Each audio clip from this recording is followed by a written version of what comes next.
इंशाअल्लाह ताला बाबा का बुलडोजर गरजता रहेगा माफियाओं के खिलाफ, जुल्म और तशद्दुद करने वालों के खिलाफ। 2024 में से पहले ये जितने भी माफिया हैं और जितने भी जुल्म और जालिम हैं, ये उत्तर प्रदेश की सरजमीन से या तो उत्तर प्रदेश छोड़ देंगे या उत्तर प्रदेश से साफ हो जाएंगे। ये किसने कहा भाजपा हिंदू और मुस्लिमों, मंदिर और मस्जिद की बात राजनीति करती है? पिछले लगभग 70 साल से सिवाय देश में नफरती भावनाएं पैदा करने के अलावा इन समाजवादी पार्टी या कांग्रेस इसके अलावा इनका कोई दूसरा काम नहीं था। उत्तर प्रदेश में किसी भी मजहब को लेकर के कभी टारगेट नहीं किया गया कि उत्तर प्रदेश के अंदर जुल्म और तशद्दुद की सियासत जिसने भी करने की इस रिजीम के अंदर कोशिश की, तो यह मान लीजिए या तो वो उठ जाएगा या उठा दिया जाएगा। और भारत माता की जय पहले भी होती थी। हिब्बुल वतनी, मुल्क से मोहब्बत करने वाले भारत माता की जय हमेशा कहते थे, कहते रहेंगे। मादरे वतन जिंदाबाद कहते थे, भारत माता की जय जिंदाबाद कहते थे, वंदे मातरम कहते थे और कहते रहेंगे। क्या नाम है आपका? मैं डॉक्टर सैयद एहतेशामुल हुदा हूँ। कहाँ से आना है? मैं यूपी से हूँ। क्या संदेश देने की कोशिश की गई है आज सूफी सम्मेलन में? दरअसल सूफ़ी संवाद महाअभियान माननीय प्रधानमंत्री जी का एक अभियान है, उसको जन जन तक पहुंचाने के लिए और पूरे देश भर में जितनी खानकाहें हैं, जितनी दरगाहें हैं, उन सबको सूफीज़्म की विचारधारा पे, यानी मुल्क में इत्तेहाद की, आपसी मोहब्बत की, भाईचारे की विचारधारा से जोड़ने के लिए और देश को विश्वगुरु बनाने के लिए माननीय प्रधानमंत्री जी ने जो इस महाअभियान की स्टार्टिंग की है, आज उसका इख्तिताम था, उसकी शुरुआत थी। तो अब यह है कि आज पहली बैठक हुई है। तो मैं यूपी से हूँ, मैं यूपी का स्टेट प्रभारी हूँ और उत्तर प्रदेश राज्य हज कमेटी का सदस्य भी हूँ उत्तर प्रदेश अल्पसंख्यक कल्याण मंत्रालय में। यहाँ पर आए हैं, बैठक में शामिल हुए हैं। हमारे जो सीनियर लीडर्स हैं, राष्ट्रीय स्तर के लीडर्स हैं, उन्होंने डायरेक्शंस दिए हैं।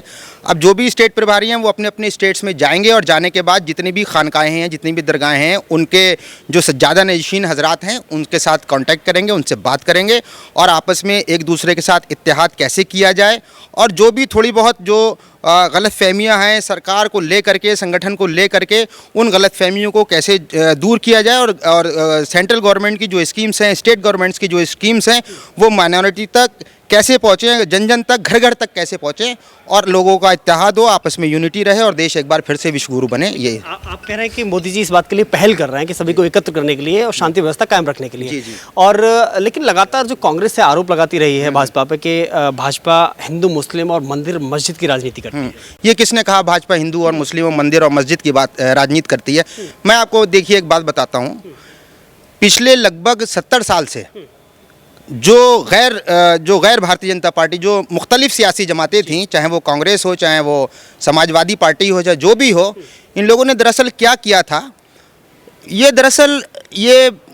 इन लोगों ने जितने भी अक़लियती मुआशरे के लोग हैं, चाहे वो मुस्लिम समाज से ताल्लुक़ रखते हों, चाहे वो क्रिश्चियन समाज से ताल्लुक़ रखते हों, चाहे वो सिख समाज से ताल्लुक़ रखते हों, इन्होंने इन लोगों के जो कुछ ऐसे लोग जिनको हम वोट माफिया कह सकते हैं, इन्होंने पूरे देश से 70 साल में उन वोट माफियाओं का चयन किया। मैं आपको बहुत इंपॉर्टेंट बात आज शेयर करना चाह रहा हूँ। उन वोट माफियाओं को पिछले 70 साल में इन लोगों ने उठाया और भोली भाली आवाम को के साथ उनके वोट का इन लोगों ने दिल्ली में और उत्तर प्रदेश में बैठ करके सौदे किए और आवाम तक उन वोट माफियाओं को ही, कांग्रेस की हुकूमतों ने उन वोट माफियाओं को ही सरकार में सरफराज देने का काम किया, उनको इजाज़त देने का काम किया और जो अंत्योदय यानी अंतिम पंक्ति में खड़े हुए प्रत्येक व्यक्ति को जो लाभ और जो वो पहुंचना चाहिए था, वो इन लोगों ने उस चीज़ को बिल्कुल कतई उस चीज़ पे ध्यान नहीं दिया और वोट माफियाओं को ही खाली पिछले 70 साल में इन लोगों ने सरफराज किया। हमारी पार्टी जो है वो बेसिकली अंत्योदय की भावना को आगे लेकर के काम कर रही है, यानी कि जो अंतिम पंक्ति में खड़ा हुआ व्यक्ति है उसका विकास कैसे होगा, वो देश की मुख्यधारा से कैसे जुड़ेगा और वोट माफियाओं को साइड से हटा करके जो देश के हित के लिए, जो मुल्क के विकास के लिए, आवाम की तरक्की के लिए जो काम करेगा, उसके लिए जो है उसके लिए सरकार हमेशा साथ में खड़ी है। तो ये जो कहना था आपका इस बात का कि जो कांग्रेस कह रही है, सपा कह रही है, देखिए दरअसल अभी लोग धरातल से साफ हो चुके हैं। भारतीय जनता पार्टी की नीति एकदम स्पष्ट है। इन लोगों की जो असलियतें हैं वो माइनॉरिटी मुआशरे के सामने आ चुकी हैं। सिवाय वोट को हाईजैक करने के अलावा, सिवाय देश में नफरती भावनाएं पैदा करने के अलावा, इन समाजवादी पार्टी या कांग्रेस इसके अलावा इनका कोई दूसरा काम नहीं था। मुआशरा, अक़लियती मुआशरा अब इनकी जो है साजिशों को समझ चुका है और इंशाल्लाह 2024 में आप इसका परिणाम देखेंगे। एक और बात है, आप यूपी से आते हैं तो मुझे लग रहा है सपा की बात करना बेहद ज़रूरी बन जाता है और सपा में भी उस व्यक्ति की, उस नेता की जो अपने आप को मुसलमानों का कोहिनूर कहते थे, आज़म खां की, क्या कहना चाहेंगे? कौन आज़म खां? कौन आज़म खां? जो अपने आप को कोहिनूर कहते हैं और मुसलमानों को रहनुमा कहते हैं। कोनूर तो इंग्लैंड में चला गया साहब। जी। दरअसल समाजवादी पार्टी के ही स्वयंभू लीडरों ने आज़म खान साहब को लीडर माना। मुसलमानों ने लीडर माना या नहीं माना एक अलग विषय है। जी।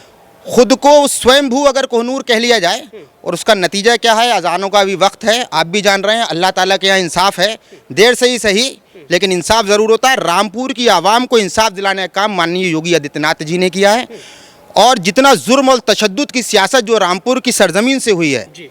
मैं नाम किसी का नहीं लूँगा, अजानों का वक्त है, अल्लाह ताला जो है ईश्वर पाक परवरदिगार देर से ही सही लेकिन जालिम को उसके मुकाम तक पहुँचाता है। इससे ज़्यादा मैं कुछ नहीं कहूँगा। लेकिन यूपी में आप कह रहे हैं एक सब कुछ शांति है, योगी सरकार अच्छी चल रही है, लेकिन वहाँ कह रहे हैं बुलडोजर चल रहा है, वो भी मुसलमानों पे चल रहा है। किसने कहा? मैं आपको अभी ऐसे 70 आपको ऐसे नाम गिना सकता हूँ। यूपी में जितनी भी बुलडोज़र की कार्रवाइयाँ हुई हैं जी। उसमें से 70 से 80% जो माफिया हैं, जो तशद्दुद फैलाने वाले हैं, जो जुल्म और नफ़रत फैलाने वाले हैं, जो गुंडागर्दी करने वाले हैं, उनके खिलाफ बुलडोज़र गरजा है।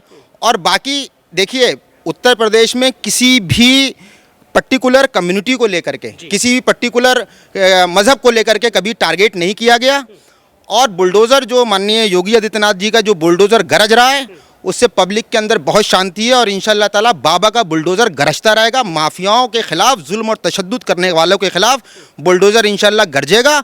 और 2024 में से पहले ये जितने भी माफिया हैं और जितने भी जुल्म और जालिम हैं, ये उत्तर प्रदेश की सरजमीन से या तो उत्तर प्रदेश छोड़ देंगे या उत्तर प्रदेश से साफ़ हो जाएंगे। और एक बात ये ध्यान रखिएगा कि उत्तर प्रदेश के अंदर जुल्म और तशद्दुद की सियासत जिसने भी करने की इस रिजीम के अंदर कोशिश की तो ये मान लीजिए या तो वो उठ जाएगा या उठा दिया जाएगा, ये बिल्कुल निश्चित है। लेकिन अतीक अहमद पर जब बुलडोजर की कार्रवाई होती है, अगर उनके गिरगों को मिट्टी में मिलाने का काम योगी सरकार करती है तो आखिर अखिलेश यादव के पेट में दर्द क्यों होता है? ये सवाल अखिलेश जी बताएंगे कि उनके पेट में दर्द क्यों होता है। अभी मैं तो कॉम्बीफ्लैम खा करके अपने जिस्म का दर्द दूर कर लेता हूँ, वो स्पॉज़्मोपिरोक्सीवन खा करके अपने पेट का दर्द दूर कर लें। ये तो वो बताएंगे उनके पेट में दर्द क्यों होता है। मिट्टी मिलाने का काम जारी रहेगा योगी का। जो जुल्म और तशद्दुद करेगा, किसी भी धर्म का हो, किसी भी जाति का हो, किसी मजहब का मानने वाला हो, जो भी जुल्म और तशद्दुद करेगा वो आवाम की फलाह बहबूदगी के लिए, आवाम में कानून का राज स्थापित करने के लिए मिट्टी में मिलाने की कार्रवाई इंशाल्लाह जारी रहेगी। पब्लिक के अंदर तभी कॉन्फिडेंस आता है जब राजा नेक दिल होता है और एक आंख से पूरी आवाम को देखता लेकिन है। तौकीर रजा ये कह रहे हैं हिंदू राष्ट्र नहीं, हमें मुस्लिम राष्ट्र चाहिए। अब भाई देखिए, भारत का संविधान अगर जिसने भी ध्यान से पढ़ा होगा, भारत में सेकुलरिज्म है, भारत में कानून का राज है। भारत, हिंदुस्तान का संविधान किसी भी मजहब को, किसी भी जाति को, किसी भी देखिए हमारे यहाँ पर जमहूरियत है, हमारे यहाँ लोकतंत्र है, तो लोकतंत्र के कोई कुछ भी कहता रहे उसका असर नहीं पड़ता। कौन क्या कह रहा है मैटर इस बात का नहीं, हमारा संविधान क्या कह रहा है विषय इस बात का है। तो कोई कुछ भी कहता रहे कि कोई हिंदू राष्ट्र मांग रहा है, कोई मुसलमान राष्ट्र मांग रहा है, कोई ये कर रहा है, ये यार ख्वाजा गरीब नवाज का देश है, हज़रत निज़ामुद्दीन औलिया का देश है, गुरु नानक देव जी का देश है, विवेकानंद जी का देश है। यहाँ पर जैसे जन कितने लोग आकर के स्टेटमेंट देते रहते हैं, वक्ती सुर्खियाँ लूटने का काम करते हैं। मेरे दोस्त, इस रूह के अंदर सूफीज़्म की भावना है कि मैं अकेला ही चला था जानिबे मंजिल, मगर लोग साथ आते गए, कारवां बनता गया। और दूसरी बात है कि सूफीज़्म के अंदर सबसे पुरानी मैं आपको बता दूं कि तेरी मिट्टी में मिल जावा, है ना। हिंदुस्तान के इत्तेहाद के लिए, आपसी भाईचारे के लिए सूफीज़्म का आज संदेश इस नेशनल कार्यालय पे खड़े होकर मैं कह रहा हूँ। कोई कितने भी नफरतें फैला ले, लेकिन जो सरकार गरीब नवाज ने अजमेर शरीफ से बैठ के पूरे मुल्क के अंदर इत्तेहाद का, आपसी भाईचारे का संदेश दिया, गुरु नानक देव जी ने दिया, स्वामी विवेकानंद जी ने दिया और यीशु मसीह जी ने दिया, हाँ महावीर स्वामी ने दिया, वो सारे लोग है ना, तमाम लोगों ने कि गोरी गोरी बैया में हरी हरी चूड़ियाँ मोहे सुहागन कर दीनी, मुँह से नैना मिलाए के, छाप तिलक सब छीनी, मुँह से नैना मिलाए के। हज़रत अमीर खुसरो कलाम में लिख रहे हैं महबूब इलाही हज़रत निज़ामुद्दीन औलिया की शान में। इतनी मोहब्बत कहाँ मिलेगी मेरे भाई। लोग कहते रहे जिन्हें कितने आए और चले गए, लेकिन वो जो एक पाक और मोहब्बत है इंशाल्लाह ता क़यामत तक हिंदुस्तान में कायम रहेगी। भारत माता की जय कैसे होगी? भारत माता की जय होगी इंशाल्लाह, और होती रहेगी ता क़यामत तक होती रहेगी।